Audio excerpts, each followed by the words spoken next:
5 is when I remember we left the house that I was born in Warley Street, and because the owner of the property came back as my father only rented it, my father had to vacate it, and he found accommodation which was not able to house all the family together.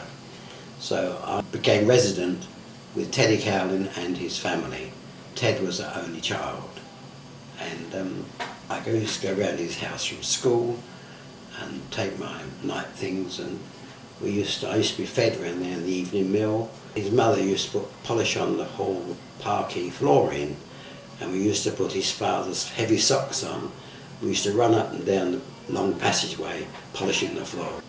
My father then spoke to the managing director of Ilford, who offered to build him a house, and we had a house built in number 8 Uplands Road, which was adjacent to the Bowling Green tennis courts of the CeeLo Club.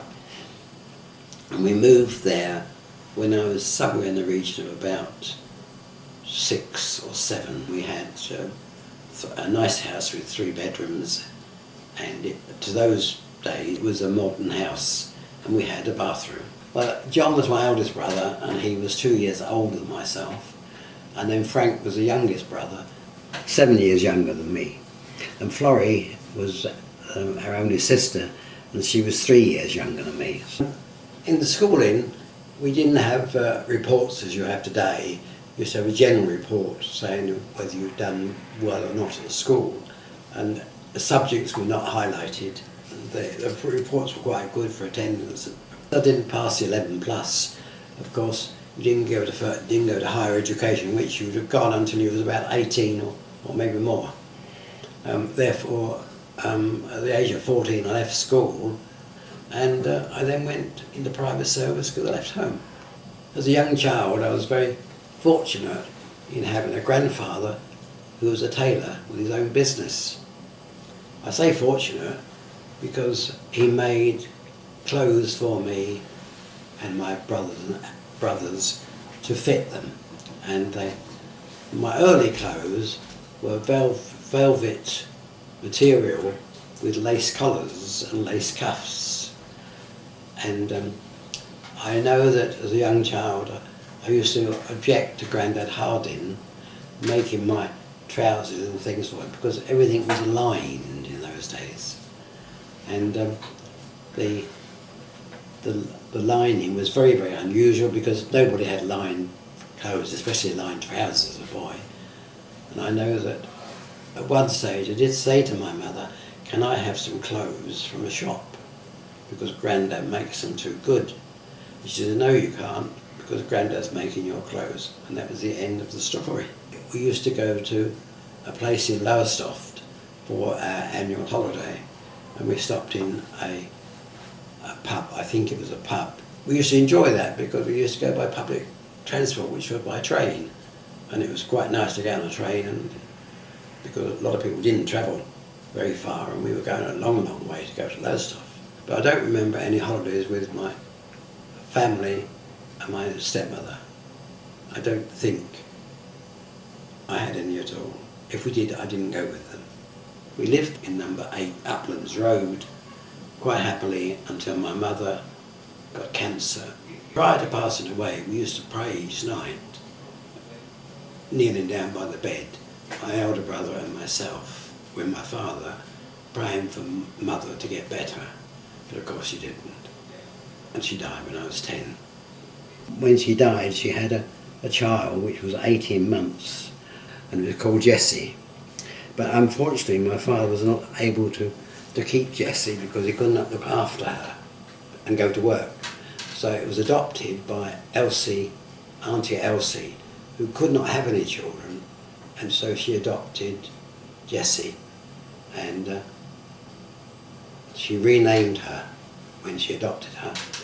But unfortunately, she only lived till she was 4 years old when she died of leukemia, caused through the radium treatment my mother had when she was carrying her. My father, being a military man, he said, "Well, we've got to keep together, and therefore we'll have to be organised, and we'll have to do various work, so we enable him to go to work to earn money so we could live at home together. And menial task was that I used to have to chop the wood for those days and cut it up, clean up the shoes, all the shoes in the house, and put them in their right order, wash up after breakfast, get them vegetables done and peeled and ready for lunchtime when my father came home at 12 and we came home from school about 12:15, and we had our meal. We then washed up and went back to school. And then when we came home at 4 o'clock, we got the tea ready, so when my father came in, tea was ready for him and all of us to sit down. We always sat down at the table all together to have our meals. And then we did our playing in the evening or reading, whatever we wanted to do, and went to bed. And that was our routine until my father met my stepmother, which was, she was employed as a housekeeper, and he found we got on all very well together, so he married her about 2 years after my mother died. And that made me 12 years old, and I spent the next 2 years with my stepmother, controlling us, and we were very pleased to have a mother in the household that looked after us. She was a spinster when she married my father, and they had a child called Ronnie. I was out on the boat in India when I had an unusual dream. I came home and I knocked at the door, went in, and everybody was crying, and I didn't know why.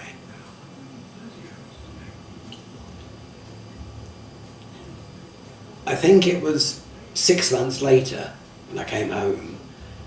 I came home this particular day, and it was dark when I got home, so I went in the back door to find the family were crying. And Ronnie had died that day, and Ronnie lived 2 years when he had a very bad epilepsy fit, and he died.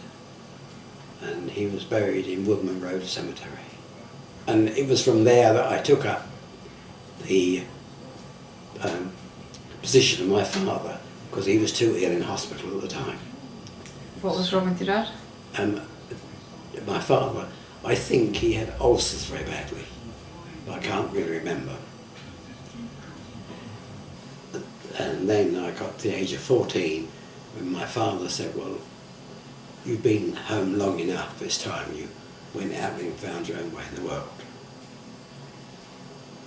And I was then, and he said all I needed was a roof over my head and some food in my stomach and I'd be all right.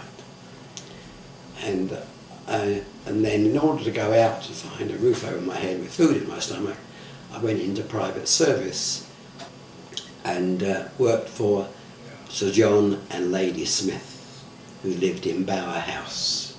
Bower House still stands today. And I worked there for approximately 9 months, 10 months. Oh, in Bower House, my job was kitchen boy. And I then went into the kitchen with the cook. And I did all the washing up, the cleaning, preparing the vegetables. I got the princely sum of 5 shillings per week for this particular work. There were 5 servants and plus a chauffeur and his wife who occupied the lodge in the premises. A cook who was there, her name was Mrs. Alcock, suggested that I went to London and worked because I'd never get anywhere in Havering. And she wrote to a friend of hers in London and had got an interview for me at Regent's Park, the number 9 Cornwall Terrace, which was just inside the gates of Regent's Park.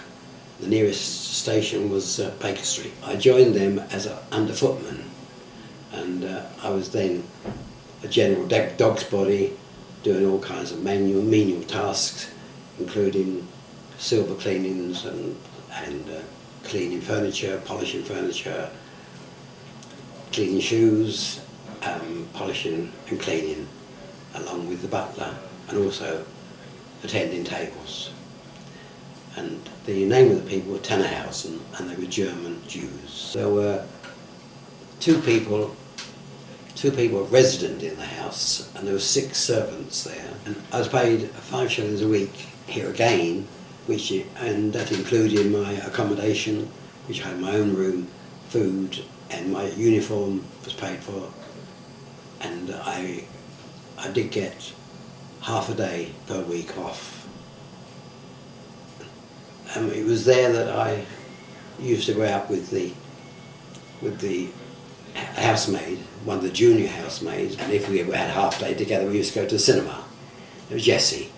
And then one day I met my brother, who was in the merchant service, and he showed me a £5 note. In fact, he had 2 of them. And I said to him, "Where'd you get those from?" And he said, "On board a ship." So I said, "Well, if you can get it, so can I."